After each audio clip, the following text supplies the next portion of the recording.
আজকে আমাদের ফারাক্কা মুর্শিদাবাদ জেলার এবং মালদা জেলার উনি মেয়ে এবং ওনার শ্বশুরবাড়ি মুর্শিদাবাদ ফারাক্কা। উনি আজকে 21 জন কমিটির সোশ্যাল ওয়ার্কার কমপ্লিট করেছে। আমাদের যে এনজিওর যে ডিপার্টমেন্ট যে বোর্ড, সেখানে উনি অধিকাংশ জায়গা তৈরি করতে পেরেছে। তাদের জোরে হাততালি হবে ওনার জন্য। হ্যাঁ, উনি এই জায়গায় এসেছে এবং ওনার হাতে আমরা যে আইডেন্টি কার্ড তুলে দিয়েছি মুর্শিদাবাদ অ্যান্ড মালদা ডিস্ট্রিক্টের। উনি বিভিন্ন প্রান্তে কাজ করতে পারবেন এবং ওনার নাম হচ্ছে আরেফা সুলতানা। তো আজকে ওনার হাতে আমরা এই কার্ডটা তুলে দিলাম আমি শোভা মহিলা মঙ্গল সমিতির পরিচালক হিসাবে, এবং ওনাকে এই আই কার্ডটা গলায় আমি পরে নিতে বলবো। আপনি আই কার্ডটা গলায় পরে নেন এবং আমরা ওনার কাছে জানার চেষ্টা করবো যে আপনারা যে সোশ্যাল ওয়ার্কার যারা আছে বা তাদেরকে নিয়ে আপনি এই শোভা মহিলা মঙ্গল সমিতির কী কাজ করার চিন্তা ভাবনা নিয়েছেন, বা আপনাকে এই সংস্থায় যুক্ত হয়ে কাজ করে কেমন হয়েছে, আপনাকে কেমন লাগছে? স্যার ভালো লাগছে কাজ করতে, আমার নিজেও গর্ব হচ্ছে আমি এরকম কাজ করতে পারছি স্যার। এবং আমাদের এখানে কি কি সেবা আছে ফ্রিতে একটু বলতে পারবেন? স্যার ডক্টরের ফি লাগে না, অপারেশন হলে ফ্রি করানো যায়, কম খরচে অপারেশন হয় স্বাস্থ্যসাথী কাজের দ্বারা।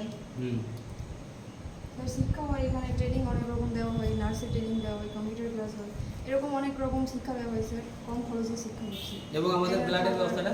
ব্লাডের ব্যবস্থা করা আছে, ওটা ফ্রি।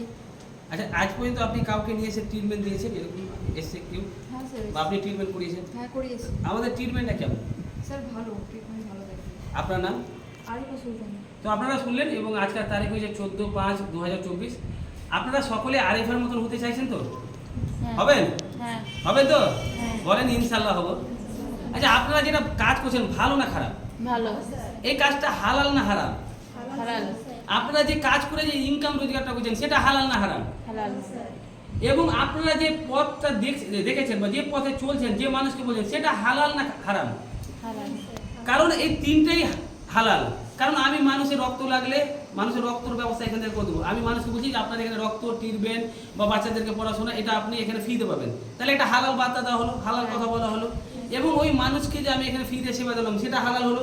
আমি যে কাজটা করছি কারোর গায়ে পয়সার বিনিময়ে তো না, ফ্রিতে, তাহলে এটাও হালাল কাজ। এবং আমি এখান থেকে যে 2 টাকা রোজগার পাচ্ছি সেটাও হালাল, কেন মানুষের সেবা করে রোজগার পাচ্ছি।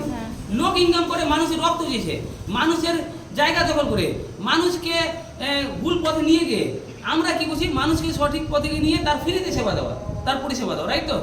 আপনারা সবাই করবেন তো এইভাবে?